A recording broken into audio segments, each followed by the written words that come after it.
വെളുപ്പിനെ രാവിലെ 3 മണിക്ക് എണീറ്റ് നമ്മൾ ഇന്ന് പോകാൻ പോകുന്നത് ആഗ്രയിലോട്ടാണ്. ആഗ്ര പോകുന്നതിന്റെ മെയിൻ ലക്ഷ്യം താജ്മഹൽ കാണാൻ വേണ്ടി തന്നെയാണ്. രാവിലെ 4:30 നിസാമുദ്ദീൻ റെയിൽവേ സ്റ്റേഷനിലെ തിരക്കാണ് നിങ്ങൾ ഈ കാണുന്നത്. ഓട്ടോക്കാരെ കൊണ്ടൊന്നും ഒരു രക്ഷയില്ല. അവിടെ ബ്ലോക്കിന്റെ ഇടയ്ക്ക് ഞങ്ങൾ പെട്ടുപോയി. അങ്ങനെ എങ്ങനെയൊക്കെയോ പ്ലാറ്റ്ഫോമിൽ എത്തി. 1 മണിക്കൂർ നേരത്തെയാണ് വന്ദേ ഭാരതിനാണ് പോകുന്നത്. കയറി ഇരുന്നപ്പോൾ തന്നെ ആവണ്ട് ബ്ലാങ്കറ്റ് ഒക്കെ എടുത്ത് ഉറങ്ങാൻ വേണ്ടിയുള്ള പ്രിപ്പറേഷനിലായി. നമ്മൾ 1.5 മണിക്കൂർ കൊണ്ട് ആഗ്രയിലെത്തും. ആവണി എന്തായാലും നല്ല സൂപ്പർ ഉറക്കമായിരുന്നു. അതിൽ ഉറക്കമൊക്കെ കഴിഞ്ഞ് എത്തിയപ്പോഴത്തേക്ക് നമ്മൾ ആഗ്ര എത്തി. ആഗ്ര റെയിൽവേ സ്റ്റേഷൻ ഒന്ന് കണ്ടപ്പോഴത്തേക്ക് ആദ്യം ഞാനിങ്ങനെ നോക്കി. നമ്മുടെ നിസാമുദ്ദീനൊക്കെ വെച്ച് നോക്കുമ്പോഴത്തേക്ക് എന്ത് ക്ലീൻ ആയിട്ടെന്ന് പറയുക ഒരു മെയിൻറ്റെയിൻ ചെയ്യുന്നത്. മെയിൻലി ആഗ്രയിലോട്ട് കയറിയപ്പോൾ തന്നെ എനിക്ക് തോന്നി കുറച്ച് വൃത്തിയുള്ളൊരു സ്ഥലമാണ്. അവിടുത്തെ റോഡായാലും കുറേ മരങ്ങളും ഒക്കെ വെച്ച് നല്ല വൃത്തിയുള്ളൊരു സ്ഥലമാണ്. അപ്പോൾ രാവണിയുടെ അപ്പൂപ്പൻ്റെ ഒരു ഫ്രണ്ട് നമ്മളെ പിക്ക് ചെയ്യാൻ വന്നായിരുന്നു. അപ്പോൾ ആളുടെ വീട്ടിൽ നിന്നായിരുന്നു നമുക്ക് ബ്രേക്ക്ഫാസ്റ്റ് ഒക്കെ. എന്തൊക്കെയുണ്ടെന്ന് പറഞ്ഞാലും എനിക്ക് ഇവിടുത്തെ ഫുഡും ഫ്ലേവേഴ്സും ഒന്നും അത്ര ഇഷ്ടപ്പെടുന്നില്ല. അതുകൊണ്ട് ഞാൻ വിശപ്പടക്കാൻ വേണ്ടി ഇച്ചിരി എന്തൊക്കെയോ കഴിച്ചു. അപ്പൂപ്പൻ്റെ ഫ്രണ്ടിൻ്റെ പേര് ശർമ്മയെന്നാണ്. അപ്പോൾ അങ്കിൾ നമുക്കൊരു ഗൈഡിനെയൊക്കെ സെറ്റ് ചെയ്ത് തന്നു നമ്മളെ താജ്മഹൽ കാണിക്കാൻ വേണ്ടി. അങ്കിളിൻ്റെ വീടിൻ്റെ അവിടെ നിന്ന് അടുത്താണ്. അവിടെ നമ്മൾ പെട്ടെന്ന് എത്തി. നല്ല വെയിലും ഉണ്ടായിരുന്നു. അപ്പോൾ ഇങ്ങനെ കാണാൻ വരാൻ ആരെങ്കിലും പ്ലാൻ ചെയ്യുന്നുണ്ടെങ്കിൽ നിങ്ങൾ വെളുപ്പിനേ വരുന്നതാണ് നല്ലത്.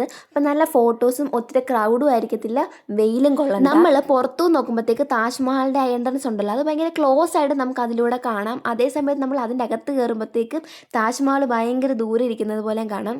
എന്തൊക്കെയോ സയൻസ് ആണ്. ഇതേ സെയിം ഫീലിംഗ് ആണ് ആഗ്ര ഫോർട്ടിൽ ചെല്ലുമ്പോഴും ഒന്നാണ് പറയുന്നത്. എല്ലാവരുടെയും ഒരു ഡ്രീം ആയിരിക്കും ഒരു വട്ടമെങ്കിൽ ഇതൊന്ന് വന്ന് കാണാം. നമുക്കൊരു ഗൈഡും കൂടെ ഉള്ളത് കൊണ്ട് എല്ലാം ഭയങ്കര ഡീറ്റെയിൽഡ് ആയിട്ട് നമുക്ക് പറഞ്ഞു തരുന്നുണ്ടായിരുന്നു. ഇവിടെ എന്തൊക്കെ അവർ ചെയ്തിട്ടുണ്ടോ അതൊക്കെ ഭയങ്കര ഡീറ്റെയിൽഡ് ആയിട്ട് 1 സെന്റിമീറ്റർ പോലും വ്യത്യാസം വരാതെ ആട്ടോ അവരെല്ലാം ചെയ്തത്. താജ്മഹൽ 4 സൈഡിൽ കൂടെ നോക്കിയാലും ഒരേ വ്യൂ ആണ്. അതുകൊണ്ട് ഞാൻ 4 സൈഡിൽ ചെന്ന് വീഡിയോ എടുക്കുന്നുണ്ട്. നമ്മൾ അകത്തും കയറിയിട്ടുണ്ടായിരുന്നു. അകത്ത് വീഡിയോസും ഫോട്ടോസും ഒന്നും അലോഡ് അല്ല. അകത്തെ എല്ലാം കണ്ട് പുറത്തിറങ്ങുമ്പോഴത്തേക്ക് നമ്മൾ കാണുന്ന ഈ നദി ഉണ്ടല്ലോ, അത് യമുന നദിയാണ്. ഇവിടുന്ന് നോക്കുമ്പോൾ നമുക്ക് ആഗ്ര ഫോർട്ട് കാണാൻ പറ്റും. ഷാജഹാൻ അവിടെ തടവിലായിരുന്നപ്പം ആളുടെ റൂമിൽ നിന്ന് ഈ താജ്മഹൽ കാണാൻ പറ്റും എന്നാട്ടോ പറയുന്നത്. ഇപ്പോഴത്തെ പിന്നെ ഇവിടുത്തെ ക്ലൈമറ്റ് അറിയല്ലോ, സമ്മർ തുടങ്ങി കഴിഞ്ഞാൽ പിന്നെ പുറത്തിറങ്ങാനേ പറ്റത്തില്ല. ഇത് പണിയാൻ ഇവിടുത്തെ ജോലിക്കാർ താമസിച്ചിരുന്ന റൂമുകൾ ഇതെല്ലാം എന്നാട്ടോ പറയുന്നത്. 2000 സംതിങ് പണിക്കാരുണ്ടല്ലോ, അപ്പൊ അത്രയും റൂമുകൾ ഉണ്ടായിരിക്കും. 2 മണിക്കൂർ കൊണ്ട് എല്ലാം കണ്ടു കഴിയാന്നാണ് ഗൈഡ് പറഞ്ഞത്. പക്ഷെ ഞങ്ങൾ 1 മണിക്കൂർ കൊണ്ട് എല്ലാം കണ്ടു കഴിഞ്ഞു. ഇത് കഴിഞ്ഞ് ഞങ്ങൾ തിരിച്ചിറങ്ങി ആഗ്ര ഫോർട്ട് എന്നുള്ള സ്വപ്നം ഞങ്ങളോട് ഉപേക്ഷിച്ചു. കാരണം അതുപോലെ വെയിലായിരുന്നു. ആഗ്ര ഫോർട്ട് 2.5 കിലോമീറ്റർ ചുറ്റി കാണാനുണ്ട്. ഇതിന് പകരം കാറിൽ ഞങ്ങളെ ഗൈഡ് ഫുള്ള് ചുറ്റി കാണും. അപ്പൊ കണ്ടു ആഗ്ര ഫോർട്ടിന് നേരെ ഓപ്പോസിറ്റ് ആയിട്ടാണ് താജ്മഹൽ ഇരിക്കുന്നത്. ഇനി നമ്മൾ ഫുഡ് കഴിക്കാൻ വേണ്ടി പോവാണ്. അവനുടെ അപ്പൂപ്പൻ്റെ ഒരു ഫ്രണ്ട് ഉണ്ടല്ലോ, അപ്പൊ ആൾ അങ്ങോട്ടേക്ക് വരാമെന്ന് പറഞ്ഞു. നമ്മൾ വന്നത് ഡെസി വൈബ്സ് എന്ന് പറഞ്ഞ റെസ്റ്റോറൻറ്റിലോട്ടാണ്. ഇവിടെ വന്നപ്പോൾ ഗൈഡ് നമ്മളോട് പറഞ്ഞു ഇവിടുത്തെ വെൽക്കം ഡ്രിങ്ക് അടിപൊളിയാണ്, അത് നിങ്ങൾക്ക് ഇഷ്ടപ്പെടുന്നു. ഇവിടുത്തെ അടിപൊളിയൊക്കെ എനിക്ക് കണക്കാണ്. ഇവിടുത്തെ വെൽക്കം ഡ്രിങ്ക് നമ്മുടെ പാനിപ്പൂരിലെ ആ വെള്ളമില്ല, അതാണ്. ഇവിടുത്തെ വെജ് ബിരിയാണി ആയിരുന്നു പറഞ്ഞത്.